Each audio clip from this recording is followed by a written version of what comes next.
One of the best ways to identify the skin color of the Hebrews in the Bible, is by finding out the true appearance of the ancient Egyptians. This is so because people of other nationalities constantly mistook the Israelites of the Bible for the Egyptians. It is also important to know that the children of Israel looked like the Ethiopians. One of the facts Scripture gives us about Israel has to do with their physical appearance. Throughout Scripture, Israel is described as physically looking like the sons of Ham in appearance. Ham was one of Noah's 3 sons, Shem and Japheth were the other 2. Genesis chapter 6, verse 10. And chapter 10, verse 6. And Noah begot 3 sons, Shem, Ham, and Japheth. And the sons of Ham, Cush, and Mizraim, and Phut, and Canaan. Noah's descendants repopulated the earth after the great flood. Ham's descendants are traced to the families of Africa. All 4 of Ham's sons and their descendants occupied the regions in and around the continent of Africa, which included what is today referred to as the Middle East, which was also a part of the continent of Africa. Ham's sons are the people of the African continent, which include the ancient Egyptians, Ethiopians, Somalians, Sudanese, Canaanites, and Libyans. Ham was the youngest son of Noah, and he had 4 sons, Cush, Mizraim, Phut, and Canaan. The descendants of Ham are called Hamites. Mizraim was the second son of Ham. Mizraim, also known as Masar or Mesra, is the name of a biblical man, a people, and a land. The Mizraim people, or Mizrates, are simply descendants of Mizraim, the second son of Ham. The land of Mizraim is just a name that was generally given by the Hebrews to the land of Egypt, and may denote the 2 Egypts, the upper and the lower. Genesis chapter 50, verse 11. And when the inhabitants of the land, the Canaanites, saw the mourning in the floor of Atad, they said, This is a grievous mourning to the Egyptians, wherefore the name of it was called Abel Mizraim, which is beyond Jordan. According to Iston's Bible Dictionary, Abel Mizraim means meadow of Egypt, or mourning of Egypt, a place beyond, in other words, on the west of Jordan, at the threshing floor of Atad.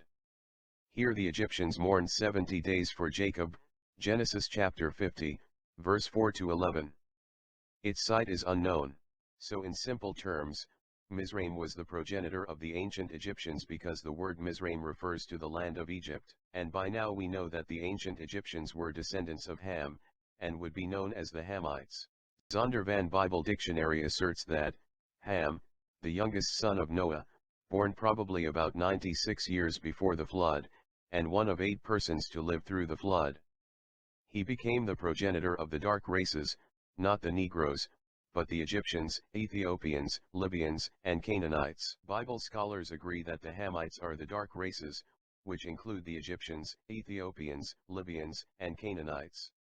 This means that the ancient Egyptians were a black people. Gerald Massey, the English writer and author of the book, Egypt the Light of the World, wrote, The dignity is so ancient that the insignia of the pharaoh evidently belonged to the time when Egyptians wore nothing but the girdle of the Negro.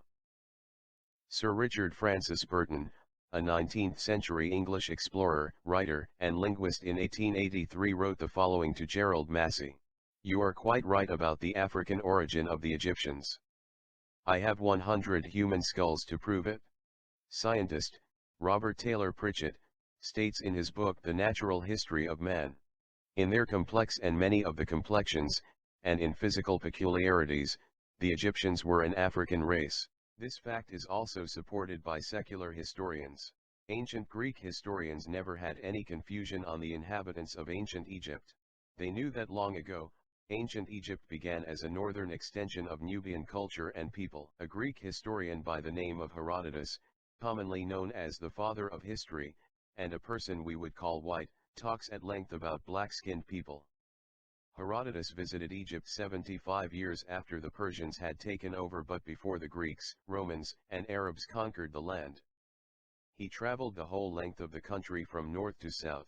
David H. Kelly in his book, Egyptians and Ethiopians, Color, Race, and Racism, quotes Herodotus as stating that the Chaldeans, Ethiopians, and Egyptians have thick lips, broad nose, woolly hair, and they are burnt skin.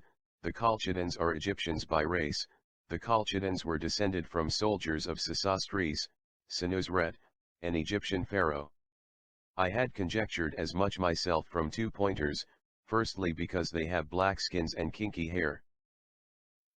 As per most translations, Herodotus described ancient Egyptians as having black skin with woolly hair. He is also quoted asserting that the Greek oracle was known to be from Egypt because she was black, and the natives of the Nile region are black with heat. So, Herodotus knew very well that the ancient Egyptians were a black people. Anthropologist, Count Constantine de Volney, who lived from 1727 to 1820, spoke about the race of the Egyptians that produced the pharaohs.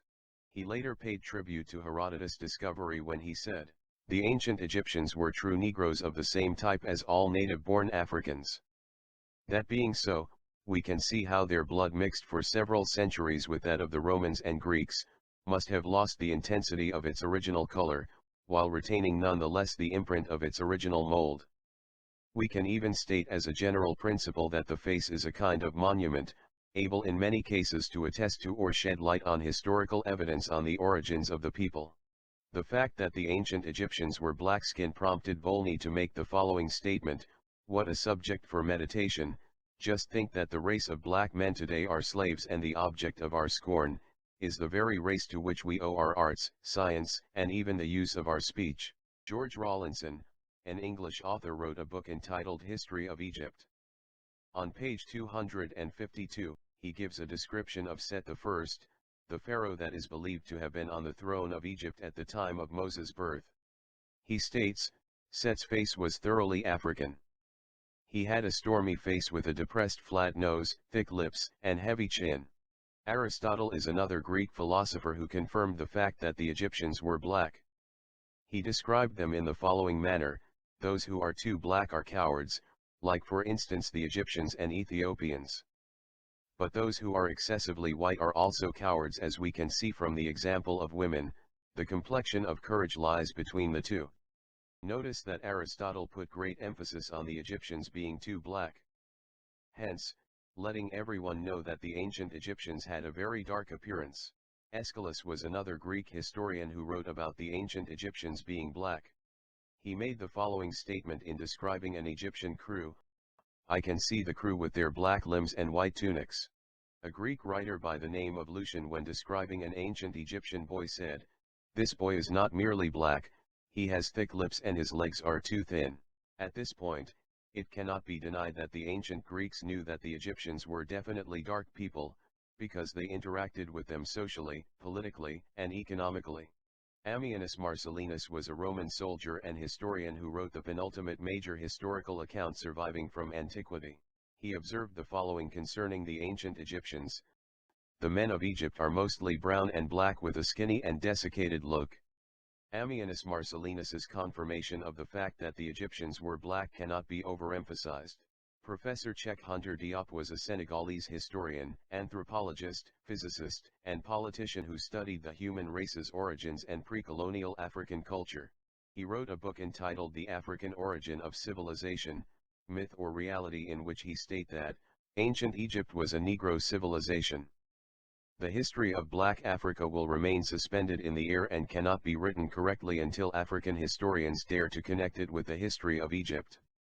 The African historian who evades the problem of Egypt is neither modest nor objective nor unruffled. He is ignorant, cowardly, and neurotic. The ancient Egyptians were Negroes. The moral fruit of their civilization is to be counted among the assets of the black world. In practice, it is possible to determine directly the skin color and hence the ethnic affiliations of the ancient Egyptians by microscopic analysis in the laboratory. I doubt if the sagacity of the researchers who have studied the question has overlooked the possibility. The evidence concerning the true appearance of the ancient Egyptians is so overwhelming that only people with an agenda dare to reject the fact that the Egyptians were black. An Egyptologist by the name of Stuart Tyson Smith wrote an article that was published by Oxford University in which he asserted that any characterization of race of the ancient Egyptians depends on modern cultural definitions, not on scientific study. Thus, by modern American standards it is reasonable to characterize the Egyptians as black, while acknowledging the scientific evidence for the physical diversity of Africans. Louis Seymour Bazet-Leakey was a British paleoanthropologist and archaeologist whose work was important in demonstrating that humans evolved in Africa, particularly through discoveries made at Old Uvahai Gorge with his wife and fellow paleontologist Mary Leakey. He made the following statement concerning Africa. The critics of Africa forget that men of science today are without exception satisfied that Africa was the place of birth of man himself, and that for thousands of years, Africa was in the forefront of all world progress. In ancient times, the dark races, which are basically the descendants of Ham, the youngest son of Noah, had great empires second to none. Back then, the Hamitic races were simply on top of the world, and they had great wealth much like the Europeans of today. Edem Kotjo, the author of Africa Tomorrow, who happened to be a great researcher on Africa, confirmed this when he stated that, "It is here in Africa that history began." Far from being a gratuitous assertion, this statement is undeniable scientific fact for which one finds corroboration when one roves the world in search of the remains of the ancient civilizations. According to the present state of research on the origins of the progress of humankind and civilization, the mother of mankind, Africa remains the privileged source of the manifestations of intense human creativity. As evidently shown, the Egyptian civilization was a black civilization. The people that built the pyramids in Egypt, which even in the 21st century cannot be reproduced, were black. Black people built all the cities of ancient Egypt, and this includes the city of Memphis, which was constructed in about 3100 BC. The pharaohs that ruled during the time of Moses were black, and they used the Israelites as slaves to build up their nation. Exodus chapter 1, verse 7 to 11. And the children of Israel were fruitful, and increased abundantly, and multiplied, and waxed exceeding mighty, and the land was filled with them. Now there arose up a new king over Egypt, which knew not Joseph. And he said unto his people, Behold, the people of the children of Israel are more and mightier than we, come on, let us deal wisely with them, lest they multiply. And it come to pass, that, when there falleth out any war, they join also unto our enemies, and fight against us, and so get them up out of the land. Therefore they did set over them taskmasters to afflict them with their burdens. And they built for Pharaoh treasure cities, Pithom, and Ramses. The Hebrews were a part of ancient Egyptian civilization as they provided free slave labor, which was essential in building up Egypt. In fact, people of other nationalities often confused the Israelites with the ancient Egyptians. At this point, it must be noted that the modern Arabs who currently dominate the region of North Africa are not the same as the ancient Egyptians who occupied that land during the time of Moses. Keep in mind that Egypt has changed several times since the time of the Mosaic Exodus. This is due to the conquest of Egypt by the Assyrians, Persians, Greeks, Hyksos, Romans, and lastly the Arabs. Most of the people of modern Egypt are descended from Arabs who invaded Egypt in the 7th century and whitened the population. It must be understood that the original inhabitants and founders of this vastly important civilization were its native black people. It is also very important to note that just because the ancient Egyptians were black does not mean that every person of African descent is an Egyptian. Today the living descendants of ancient Egyptians are most likely the Somalians and Sudanese. In fact, the Beja people of northeast Sudan and southern Egypt are a true representation of ancient Egyptians. The language the Beja people speak is the closest language to that of classical Egypt. The history of the Israelite nation began in Egypt, the land of Ham. They entered Egypt, 70 in number, including Joseph, his wife, and 2 sons who were already in Egypt. They left Egypt numbering over 2 million people. Ancient Israel spent 430 years in Egypt. Throughout the Bible, Israel is described as physically looking like the sons of Ham, in appearance. At this point, we must all agree that Egypt is located in Africa, and that it was full of black people before being conquered by the other nations. Throughout the Bible, the Hebrews were oftentimes confused with the Egyptians. Remember that the ancient Egyptians depicted themselves black on the walls of Egypt. The Bible also says that the Israelites looked like the Ethiopians. Genesis chapter 42, verse 3 and 5 to 6, And verse 8. And Joseph's 10 brethren went down to buy corn in Egypt, and the sons of Israel came to buy corn among those that came, for the famine was in the land of Canaan. And Joseph was the governor over the land, and he it was that sold to all the people of the land. And Joseph's brethren came, and bowed down themselves before him with their faces to the earth. And Joseph knew his brethren, but they knew not him. Joseph was betrayed by his 10 brothers and sold down into Egypt as a slave. After serving for many years, Joseph was appointed to the position of a governor by Pharaoh, king of Egypt. In the process of time, there came a famine in the land of Egypt and many surrounding nations. Joseph's 10 brothers came into Egypt to buy corn because of a famine in the land. Everyone who came into Egypt bought corn from Joseph, but when Joseph's 10 brothers came to Africa, they did not recognize their young brother. They did not recognize him because Joseph had grown up and the Egyptians were a black people like the sons of Jacob. Jacob's 10 sons considered Joseph to be another black Egyptian. Genesis chapter 50, verse 7 to 8, and 10 to 11. And Joseph went up to bury his father, and with him went up all the servants of Pharaoh, the elders of his house, and all the elders of the land of Egypt, and all the house of Joseph, and his brethren, and his father's house, only their little ones, and their flocks, and their herds, they left in the land of Goshen. And they came to the threshing floor of Atad, which is beyond Jordan, and there they mourned with a great and very sore lamentation, and he made a mourning for his father 7 days. And when the inhabitants of the land, the Canaanites, saw the mourning in the floor of Atad, they said, This is a grievous mourning to the Egyptians, wherefore the name of it was called Abel Mizraim, which is beyond Jordan. When Jacob died, the children of Israel went back to the land of Canaan to bury their father. When the Canaanites saw the burial procession of Jacob, they mistook the Israelites for black Egyptians. Exodus chapter 2, verse 16 to 17, and 18 to 19. Now the priest of Midian had 7 daughters, and they came and drew water, and filled the troughs to water their father's flock. And the shepherds came and drove them away, but Moses stood up and helped them, and watered their flock. And when they came to Reuel their father, he said, How is it that ye are come so soon today? And they said, An Egyptian delivered us out of the hand of the shepherds, and also drew water enough for us, and watered the flock. The daughters of Reuel, the priest of Midian, mistook Moses for an Egyptian.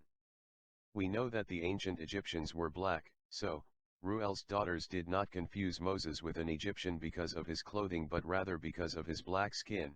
If an African were to put on European clothing, nobody would mistake him for a European. The opposite is also true for a European man who puts on African clothing. Acts chapter 7, verse 22. And Moses was learned in all the wisdom of the Egyptians, and was mighty in words and in deeds. Moses was born and raised in Egypt.